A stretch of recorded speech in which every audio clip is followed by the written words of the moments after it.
ఇవాళ ఆంధ్రప్రదేశ్లో రాష్ట్రంలో గూండాల రాజ్యం నడుపుతూ ఉన్నారు. అసలు ఎంత ధైర్యం ఉండాలనండి. ఆయన మాజీ మంత్రి, ఒక మంత్రి కింద పనిచేసిన వ్యక్తి ఇంటిపైకి డైరెక్ట్గా సిట్టింగ్ ఎమ్మెల్యే వెళ్ళి దాడికి తెగబడుతున్నారని అంటే అసలు ఏంటి, దీనికి అర్థం ఏంటి అని అంటున్నా. అందులోనూ ఒక మహిళ అయి ఉండి ఈ రకంగా చేస్తున్నారని అంటే ఇక్కడ ఇదేమి ఆమెకంతటా ఆమె వెళ్ళిన సందర్భం కాదండి. ఇదంతా ఒక ప్రీ ప్లాన్డ్గా ఒక స్కెచ్ ప్రకారంగా జరుగుతుందనేది అభిప్రాయం. ఎందుచేతనంటే ఒక పక్కన తిరుపతి లడ్డూల్లో అడ్డంగా బుక్ అయిపోయి దాన్ని ఏదో రకంగా ఇష్యూని డైవర్ట్ చేయాలనే ఒక కార్యక్రమం చేస్తూ ఉంది. వాళ్ళంతా ఆక్రోశం తట్టుకోలేక చంద్రబాబు నాయుడు గారు ఆయన గేమ్ ప్లాన్లో భాగంగా ఒక మహిళని డైరెక్ట్గా ఇంటికి పంపించి దాడి చేయిస్తే అది ఒక సెన్సేషన్ అవుతుంది. ఈ తిరుపతి లడ్డు ఇష్యూ పక్కకి వెళ్ళిపోతుందన్న ఒక ఇష్యూ డైవర్టింగ్లో భాగంగానే జరుగుతుందండి. ఒక మహిళతో కావాలని మాట్లాడించిన కార్యక్రమం. అంటే ఒక మహిళ నేరుగా వెళ్ళి ఒక 1000 మంది గుండాలతో పాటు వెళ్ళి ఇంటికి దాడి చేసే కార్యక్రమం జరుగుతుందని అంటే ఒక మాజీ మంత్రికే ఈ రకంగా జరిగిందని అంటే ఆంధ్రప్రదేశ్ రాష్ట్రంలో ఎవరికి వీళ్ళు భద్రత కల్పిస్తారని అడుగుతా ఉన్నా. పోలీస్ డిపార్ట్మెంట్ ఉందా, లేకపోతే పూర్తి స్థాయిగా వాళ్ళు పడుకుని ఉన్నారా? అంటే వీళ్ళు డైరెక్ట్గా తీసుకుని వెళ్ళి ఇళ్ల మీదకి దాడి చేస్తున్నారని అంటే సామాన్యుడికి ఏమాత్రమైనా ఆంధ్రప్రదేశ్ రాష్ట్రంలో ఒక భద్రత ఉంటుందా అని అడుగుతా ఉన్నా. ఇవాళ నారా లోకేష్ కానీ లేకపోతే వాళ్ళ పయ్యావుల కేశవ్ కానీ తీసుకుని వచ్చి వాళ్ళు ఒక రిపోర్ట్ చదువుతా ఉన్నారు. 35వ పేజీలో యానిమల్ ఫ్యాట్ ఉంది అని చెప్పేసి చదువుతా ఉన్నారు. ఎంత హాస్యాస్పదం అంటున్నాను. అది ఎప్పుడో లాస్ట్ ఇయర్ది ఒక రిపోర్ట్ తీసుకుని వచ్చి దాన్ని ఇప్పుడు సిబిఐ ఇచ్చిన రిపోర్టు ఎన్డీడీబీ నుంచి వచ్చిందని చెప్పేసి జనాల్ని అంతా కూడా ఏమార్చే కార్యక్రమం చేస్తూ ఉన్నారు. ఇది కూడా మనము పూర్తి స్థాయిగా వైఎస్ఆర్ కాంగ్రెస్ పార్టీ తిప్పికొట్టి ఆ గతంలో జరిగిన దాన్ని ఇప్పుడు తీసుకుని వచ్చి చూపిస్తున్నారని తిప్పికొడితే ఆక్రోశం తట్టుకోలేక ఇవాళ తీసుకుని వచ్చి అంబటి రాంబాబు గారు మీరు అన్నట్టు 60 సంవత్సరాల వ్యక్తి ఇంటిపైకి ఏ రకంగా దాడి చేస్తారనండి. అసలు కామన్ ప్రజలు అసలు ఆంధ్రప్రదేశ్ రాష్ట్రంలో బతకగలరా అని అడుగుతా ఉన్నా.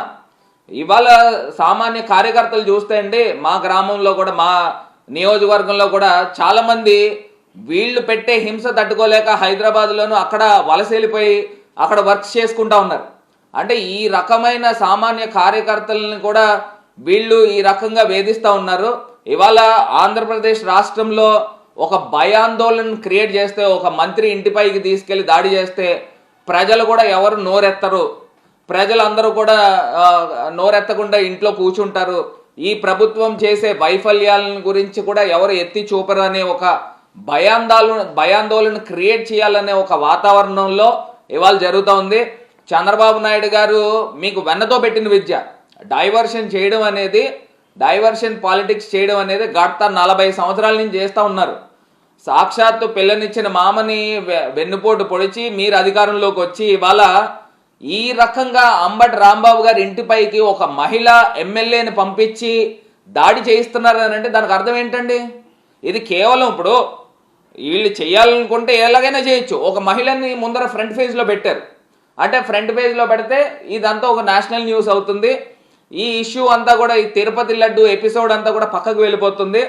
దీన్నే ఇంకొక 4 రోజులు వారం రోజుల పాటు నడిపే కార్యక్రమం చేస్తారు. ఇది ఇవాళ క్లియర్గా డీజీపీ బాధ్యత తీసుకోవాలండి. అసలు పోలీస్ యంత్రాంగము ఇవాళ ఆంధ్రప్రదేశ్ రాష్ట్రంలో ఉందా? నేను ఒక అంశం చెప్తానమ్మా. ఇవాళ బొత్స సత్యనారాయణ గారు ఎమ్మెల్సీ అక్కడ మండల్లో ఆయన floor leader, opposition leader protocol ప్రకారంగా కూడా అసలు డీజీపీ ఎందుకు రెస్పాండ్ అవ్వడం అని అడుగుతా ఉన్నా. ఇప్పుడు ఇమీడియట్గా డీజీపీ రెస్పాండ్ అవ్వాలి కదండి. అసలు అక్కడ గుంటూరులో ఇంటెలిజెన్స్ అనేది ఉందా అని అడుగుతా ఉన్నా. ఇప్పుడు నిజంగా అక్కడ అంబటి రాంబాబు గారు నిజంగా అక్కడ ఇన్ పర్సన్ అక్కడ దొరికితే వీళ్ళు హత్య చేసే కార్యక్రమం చేసి ఉండేవారు అక్కడ. ఎందుకంటే 1000 మంది ఆ దొమ్మిలో ఏం జరిగేదండి? ఆయన నిజంగా చనిపోతే అసలు వీళ్ళు ఎవరు బాధ్యత వహిస్తారని అడుగుతా ఉన్నారు. నిజంగా అక్కడ అంబటి రాంబాబు గారు కనుక వాళ్ళకి అక్కడ ఇన్ పర్సన్ దొరికి ఉంటే అక్కడ ఏం చేద్దురండి? అంటే డైరెక్ట్గా హత్యకి ప్లాన్ చేసే కార్యక్రమం చేశారా? ఇవాళ మేము సూటిగా ప్రశ్నిస్తా ఉన్నాము. చంద్రబాబు నాయుడు గారు ఎల్లకాలం మీ ప్రభుత్వం ఉండదు, అది గుర్తుపెట్టుకోండి. మేము అధికారంలోకి వచ్చిన తర్వాత మీరు జగనన్న చెప్పాడు కదా, మీరు తప్పులు చేసిన వాళ్ళని సప్త సముద్రాల అవతల మీరు దాక్కునున్న అక్కడి నుంచి రప్పించే కార్యక్రమం చేస్తాం. అది మర్చిపోవద్దు చంద్రబాబు గారు. మీకు కుటుంబం ఉంది, మీకు కొడుకున్నాడు, మీకు మనవాళ్ళు ఉన్నారు, అది గుర్తుకు. అదేనండి ఇప్పుడు ఇది ఒక అంశం అండి, ఒక అంశం. This is very clear. వీళ్ళు ఏంటంటే ఒక పక్కనేమో ఇష్యూని డైవర్ట్ చేయాలి, తిరుపతి లడ్డు ఇష్యూని డైవర్ట్ చేయాలి. ఇంకొక పక్కనేమో అంబటి రాంబాబు గారు లాంటి సీనియర్ లీడర్ని, ఒక మాజీ మంత్రిని ఇంటిని అటాక్ చేస్తే కామన్ ప్రజలు ఎవరైనా ఈ ప్రభుత్వం చేసే తప్పిదాలని వేలెత్తి చూపించకుండా నోరు మూయించే కార్యక్రమం చేస్తూ ఉన్నారు. ఈ రెండు అంశాలు మీరు క్లియర్గా పరిగణనలోకి తీసుకోండి. మూడో అంశం ఏంటంటే ఒక మహిళా ఎమ్మెల్యేని ఇంటికి ఎందుకు పంపించారు అంటే, ఒక మహిళ కొంత సింపతి వస్తుంది, ఒక మహిళా ఎమ్మెల్యే తీసుకొచ్చి ఇది చేస్తే అంటే జెంట్స్ని తీసుకొచ్చి ఇచ్చేస్తేనేమో ఒక రకంగా ఉంటుంది, మహిళని తీసుకొచ్చి ఇచ్చేస్తే అది ఇష్యూని పక్కదారి పట్టించే కార్యక్రమం చేస్తూ ఉన్నారు. నేను అడుగుతా ఉన్నా, అసలు పోలీస్ డిపార్ట్మెంట్ ఉందా ఆంధ్రప్రదేశ్ రాష్ట్రంలో? అదేవిధంగా ఇంటెలిజెన్స్ ఏం చేస్తూ ఉన్నారు? అసలు ఇంటెలిజెన్స్ డీజీ ఎక్కడికి వెళ్ళిపోయాడు? ఇంతమంది ఇప్పుడు ఇన్సిడెంట్ అక్కడ ఫ్లెక్సీ చించే కార్యక్రమము, అక్కడ ఫ్లెక్సీ దగ్గరికి ఎప్పుడో 2 గంటల క్రితం నాకు తెలిసి 5:30కి ఆ ప్రాంతంలో జరిగింది.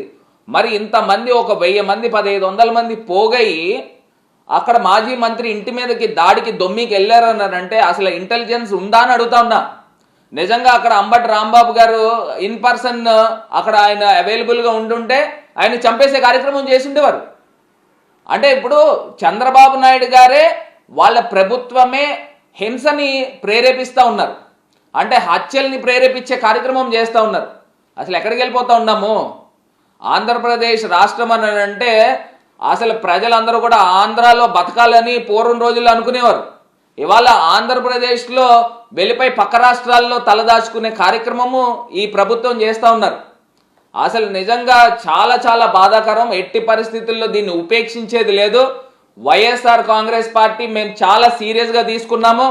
ఈ వ్యవహారము ఖచ్చితంగా డీజీపీని నిలదీస్తాము. అదేవిధంగా సెంట్రల్ హోమ్ మినిస్టర్ కూడా మేము వెళ్ళి కలిసే కార్యక్రమం చేస్తాము. ఎందుకంటే ఆంధ్రప్రదేశ్లో పోలీస్ శాఖ కుంటిపడిపోయింది. అసలు పోలీస్ శాఖ ఉందని కూడా ఎవరు అనుకోవట్లా. ఇది కేవలం ఏంటంటే తెలుగుదేశం పార్టీకి వాచ్మెన్ల కింద పనిచేస్తూ ఉన్నారు. తెలుగుదేశం పార్టీకి ఇంటి బయటకు నుంచుని సెల్యూట్లు కొట్టడానికి పనికి వస్తున్నారు తప్పితే ప్రజలకి ఏ రకమైన రక్షణ లేదు.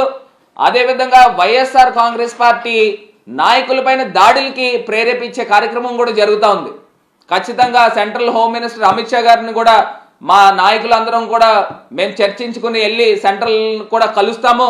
ఆంధ్రప్రదేశ్లో పోలీస్ వ్యవస్థ కంప్లీట్గా నిర్వీర్యం అయిపోయింది. మీరు సెంట్రల్ ఫోర్సెస్ని ఆంధ్రప్రదేశ్ రాష్ట్రానికి పంపించండి. ఆంధ్రప్రదేశ్ ఒక ఎమర్జెన్సీ సిచ్యువేషన్ క్రియేట్ అయ్యే విధంగా వ్యవహారం ఉందనేది కూడా తెలియపరుస్తున్న. ఖచ్చితంగా డీజీపీ స్పందించాలి. అదేవిధంగా చంద్రబాబు నాయుడు గారు కూడా ఆ ఎమ్మెల్యేకి